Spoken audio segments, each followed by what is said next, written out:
त्यामुळे भारतीय सैन्याने राबवलेल्या ऑपरेशन सिंदूर नंतर माजी लष्कर प्रमुख नरवणे सरांनी एक मोठं विधान केलंय।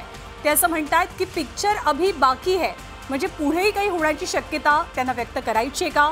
भारतानं केवळ हा एक छोटा हल्ला किंवा प्राथमिक हल्ला केलाय, पुढे आणखी एक मोठा हल्ला होऊ शकतो पाकिस्तान विरोधात असं सुचवायचंय का, याची चर्चा सुरू झाली आहे। खरे राग आणि संताप्त भारतीयांच्या मनात प्रचंड आहे, कारण पहलगाम हल्ला झाल्यानंतर अख्खा भारत त्या दिवशी रडलेला होता आणि त्याचं उत्तर लवकरात लवकर भारताकडून दिलं जावं पाकिस्तानला, असंच बोललं जात होतं। जनसामान्यांची हीच भावना होती आणि मनोज नरवणे सरांचं हे वाक्य फार त्यामुळे महत्त्वाचं आहे की पिक्चर अभी बाकी है, म्हणजे अजून काही घडायचंय का, या असं प्रतीत होतं या त्यांच्या वाक्यावरून।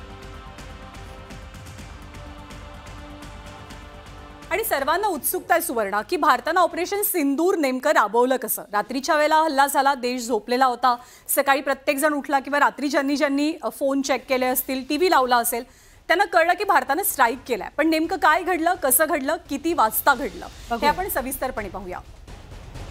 भारतीय वायुदलाकडून पाकव्याप्त काश्मीरमध्ये हल्ला करण्यात आला, एअर स्ट्राईक करण्यात आला। हवाई हल्ल्यामध्ये दहशतवाद्यांची 9 ठिकाणं टार्गेटवरती होती आणि या 9 ठिकाणांना भारतानं पूर्णपणे उद्ध्वस्त केलंय।